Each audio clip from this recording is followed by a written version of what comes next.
piece, why I chose that piece. Can you generalize what you would say would be successful about that, in other words? What would be your own criteria for aesthetically, politically compelling artwork?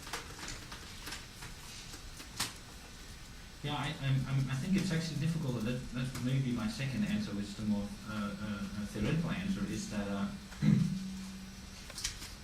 it has to do with also this idea of dematerialization. And I would actually say that the discussion of whether this basketball game is a piece of work of art or not is completely irrelevant, actually, to me, because those boundaries are so dissolved, and anything can be a work of art.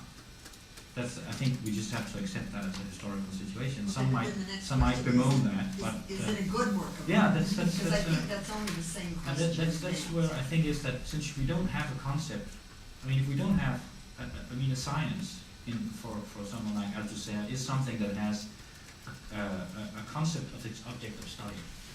So if we don't have a concept of that object, then it's impossible to have actually a value system that makes any kind of coherent in any way. And I think that's why that it seems to be so random, what art criticism does, and maybe why art criticism is increasingly irrelevant, I think. And it actually is irrelevant for the market. Someone was talking about is that the role of the critic has very little influence on the market these days, much less. It's the art consultant much more. And if we look at the dematerialization of the art object, it's happening simultaneously to this supposedly dematerialization of work, even though that's arguable. I would say the kind of immaterial labor should not be understood as the fact that no one is working in factories. It should rather be understood in the way in which we all work in a global factory of knowledge production and production of goods. And one of the major theorists of this, the Italian Paolo Virno, has a very interesting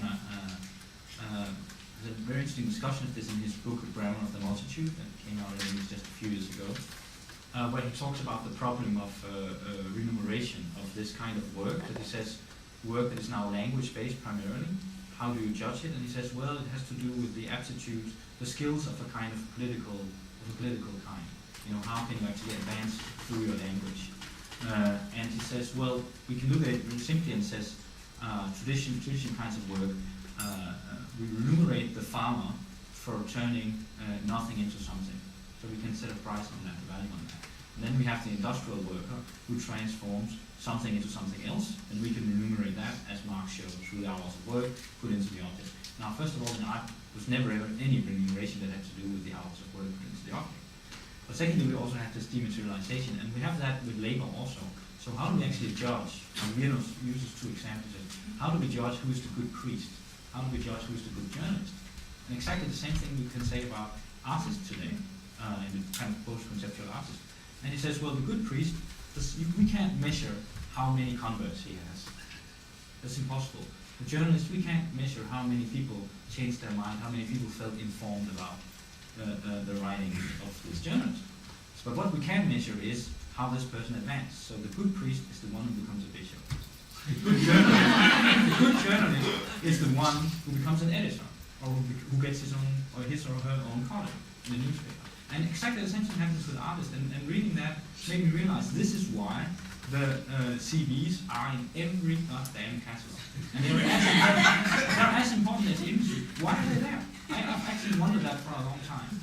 And now, and only from reading them, I realized, well, of course, that's why you can see, oh, this person showed at the documentary, this person was in Venice, this person is in this collection, so it's good artist. Every grant application you have to put in your CV, right? So it says, well, this person hardly showed, so, oh, this one's very good, so yeah, just the grant. So it's the same system of recognition. That is the system of quality that we have.